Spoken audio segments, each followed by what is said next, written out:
El poder legislativo hoy juega un papel preponderante en el contexto coyuntural en virtud de la última efervescencia reformista que hemos mirado a lo largo de años recientes.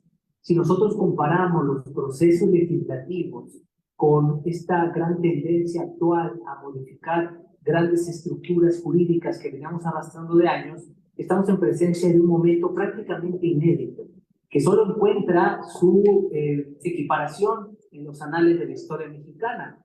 Nosotros, el pasado 4 de octubre, acabamos de conmemorar el bicentenario de la Constitución de 1824, donde se gesta por primera vez la República Federal y, desde luego, toma relevancia en la estructura del poder legislativo en todo el país. Esto se replica posteriormente en los estados y, desde luego, Veracruz, que ya venía preparando su consolidación formal desde el 1823, bueno, en 1824, con esta constitución, da saltos para estructurar las bases de lo que hoy tenemos como una legislatura con este trasfondo parlamentario de discusión y de generación del aparato normativo que en lo subsecuente se verá taladrado a lo largo y ancho de la historia de las constituciones de nuestro país y que desde luego se va reflejando en las diferentes constituciones del estado de Veracruz, siendo las que con posterioridad se gestan, la de 1824, posteriormente 1917 y más fresca y recientemente todavía, como lo mencionaba el maestro Juan José Rivera Castellanos, esta mítica reforma del año 2000 de Miguel Alemán, que radicalmente da un sesgo de transformación al aparato jurídico que nos regula. Específicamente, que tiene como principal pilar el poder legislativo, que lo ha convertido hoy en este poder que está generando todas las transformaciones más importantes que hemos visto en los últimos años.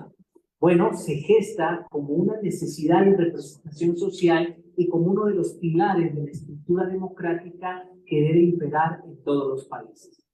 Todos los países que se precien de ser democráticos deben contar con diversos elementos que ya la teoría de manera muy clara nos ha revelado. Uno de ellos es, desde luego, la división de poderes.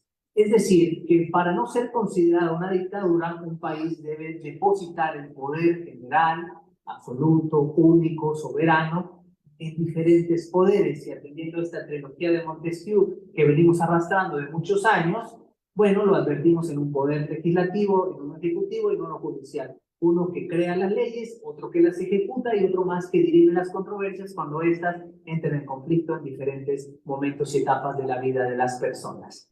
Eso pareciera ya muy claro, no tendríamos inconveniente.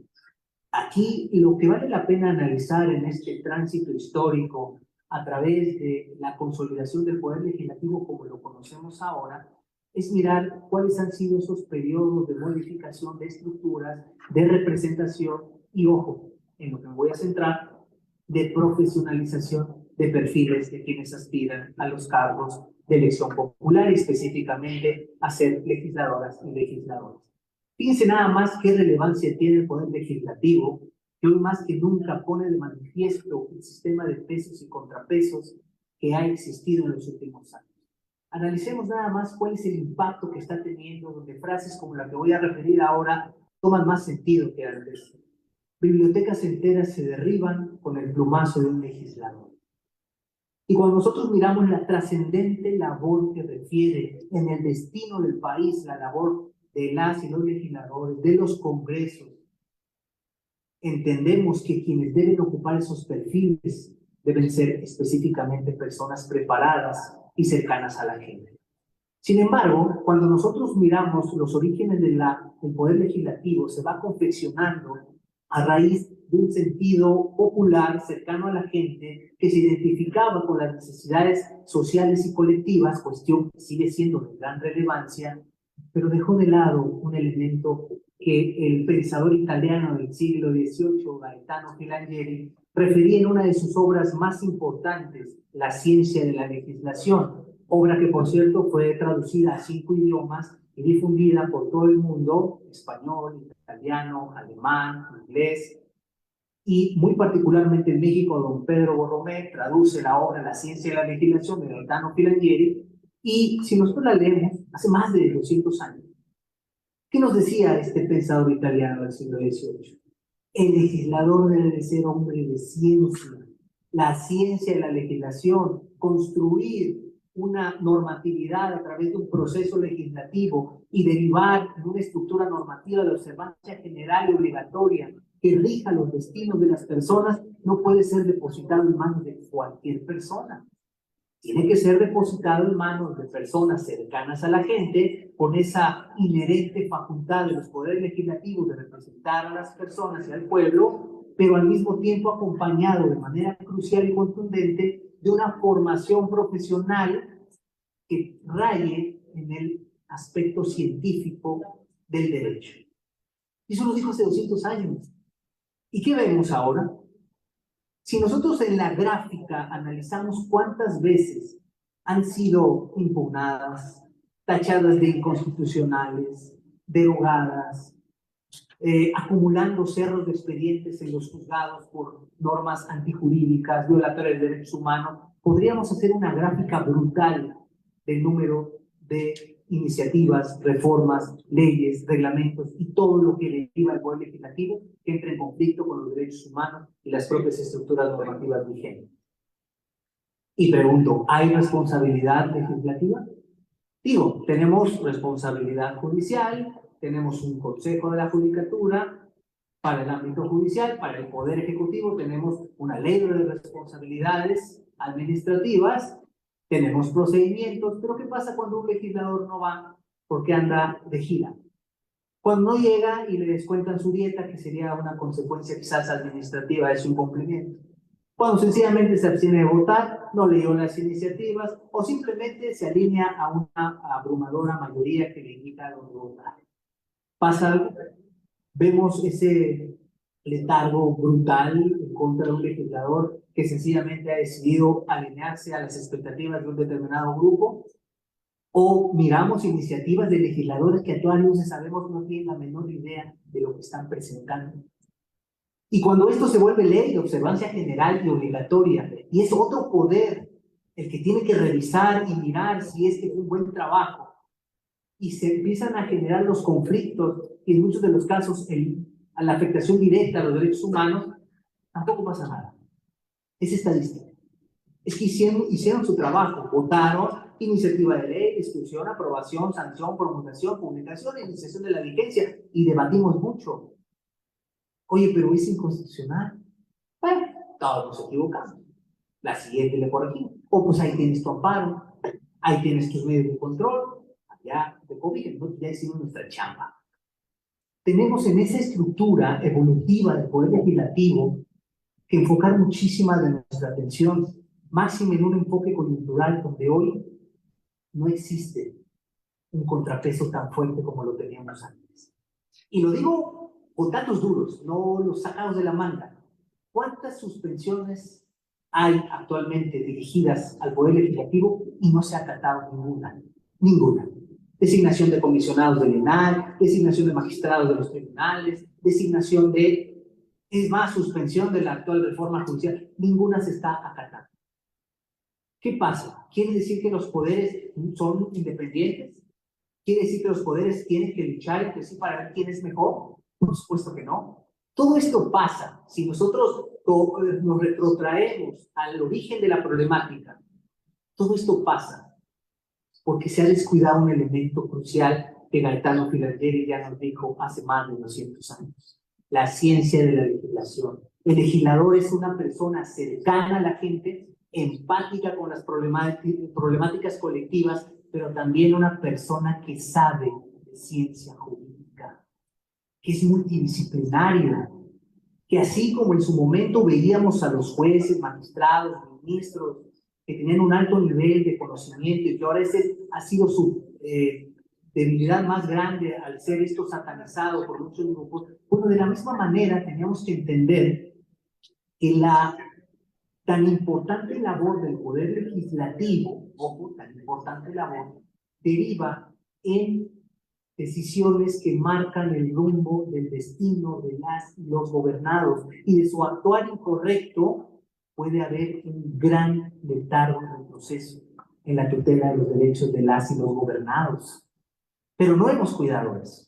¿Dónde está el perfil de elegibilidad de legisladores más allá de contar con la venia de los partidos que los proponen? ¿Dónde está ese perfil de elegibilidad más allá de saber leer y escribir y tener determinada edad? ¿Y qué ha dicho la teoría que se opone a esto que estoy diciendo, que se opone a lo que Gaetano Filangieri proponía? ¿Qué ha dicho? Pues no necesitamos gente que sepa de esto, necesitamos gente cercana al pueblo. Porque si nosotros llenamos las legislaturas de grandes estudiosos, entonces vamos a depositar las decisiones de la nación en un cúmulo de personas de una élite preparada que en nada se identifica con la sociedad. Ese ha sido siempre el aspecto crítico de lo que estoy diciendo.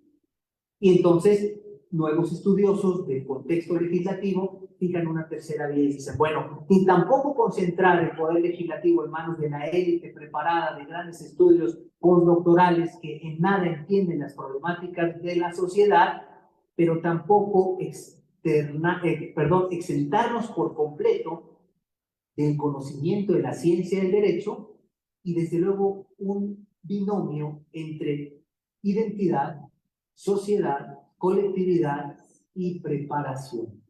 Pero ¿cuándo vamos a tener esto? Cuando lo tengamos reglamentado, cuando decidamos que el Poder Legislativo toma las decisiones más importantes del país y desde luego estas deben estar confeccionadas por personas que sepan cuando menos lo básico del derecho. No necesito decirles cuántas entrevistas no hay y videos donde le preguntan a los legisladores y ni siquiera el número de artículos de la Constitución se sabe, pero eso sí, muy identificados con las problemáticas sociales. No basta, eso no basta. El poder legislativo es uno de los poderes importantes del país donde se gesta la estructura normativa que rige los destinos de las personas. Y en ese orden de ideas debemos apuntar a redimensionar el perfil de legisladoras y legisladores y estructurar mecanismos de sanción que verdaderamente generen esta punibilidad de ser necesario para quienes no hagan su trabajo adecuadamente, para quienes no participen de los debates, para quienes no vayan a las sesiones, para quienes no hagan aquello para lo que fueron elegidos. Y sobre todo, entender que las curules no son trampolines para acceder a los cargos públicos. ¿Cuántos legisladores no llegan, piden licencia, se van a otros cargos y quedan sus suplentes? Pero si no votamos así, ¿qué no se supondría que ellos se esmeraron en campañas para que después nos representen ahí? No, porque ya le ofrecieron otro cargo que le conviene. Entonces, entran en suplencia, lo mismo. Eso tampoco debería de ser. Es necesario mirar cuáles son las áreas de oportunidad del poder legislativo, entender la relevancia que tiene el impacto del desarrollo de las decisiones más importantes que se van gestando. Y finalmente comprender que de la redimensión adecuada de un perfil de elegibilidad y desde luego la estructura de mecanismos sancionadores efectivos es que podremos ir apuntando a una proyección de legislación de alta calidad, que no entre en conflicto con la propia Constitución, que no vulnere derechos humanos. Ahora escucho en los medios de comunicación que dicen, se nos barrió un artículo constitucional entrar en conflicto con otro, y ahora tenemos 2 periodos, disculpen ustedes. O sea, sí leímos y le echamos muchas ganas a los debates, pero se nos chispoteó. Y tenemos 2 artículos constitucionales muy evidentes contradictorios, pero pasado mañana lo volvemos a, como si se tratara de borrar y cambiar. ¿Ustedes se imaginan todo el trabajo que costó esa reforma? O sea, lo vimos. ¿Cuántas legislaturas no tienen que votar? ¿Cuántos días de debates? Todo eso. Y se nos barre un error tan notorio. 2 artículos constitucionales en conflicto que no se vio. Y ahora hay que volverlo a repetir. ¿Y quiénes pagamos eso? ¿Y quiénes padecemos eso? ¿Y pasa algo? No. Hablar de perfiles de elegibilidad del poder legislativo es una ofensa. Porque no, es que quieres todo ponerlo en las élites de las grandes mentes ilustradas, de los que se pueden pagar estudios y no, esto debe de ser del pueblo. Estoy de acuerdo. Pero decía Gaetano Filangieri, un equilibrio, legislador con conocimiento de la ciencia jurídica e identificado con la población y las necesidades colectivas. Un binomio así, más un esquema de responsabilidades también bien estructurado, puede favorecer una estructura de proliferación normativa más efectiva y eficaz. De lo contrario, estaremos viendo todavía más creciente la marejada de cuestiones que finalmente tienen que resolverse en el Poder Judicial por disposiciones normativas que notoriamente contravienen los derechos de las personas. Cierro mi intervención, esta intervención inicial, reiterando que el Poder Legislativo tiene hoy más que nunca la ineludible responsabilidad de constituirse como un poder de excelencia, porque en sus manos se encuentra el destino de las personas, de las y los gobernados de este país, y es todas y todos en el ámbito de nuestra competencia la responsabilidad de gestar reformas que tiendan siempre a una mayor profesionalización y excelencia, y hacer evidentes esos legados de aquel jurista italiano del siglo XVIII que ya lo planteaba muy bien, legisladores científicos y cercanos a la gente. Muchísimas gracias.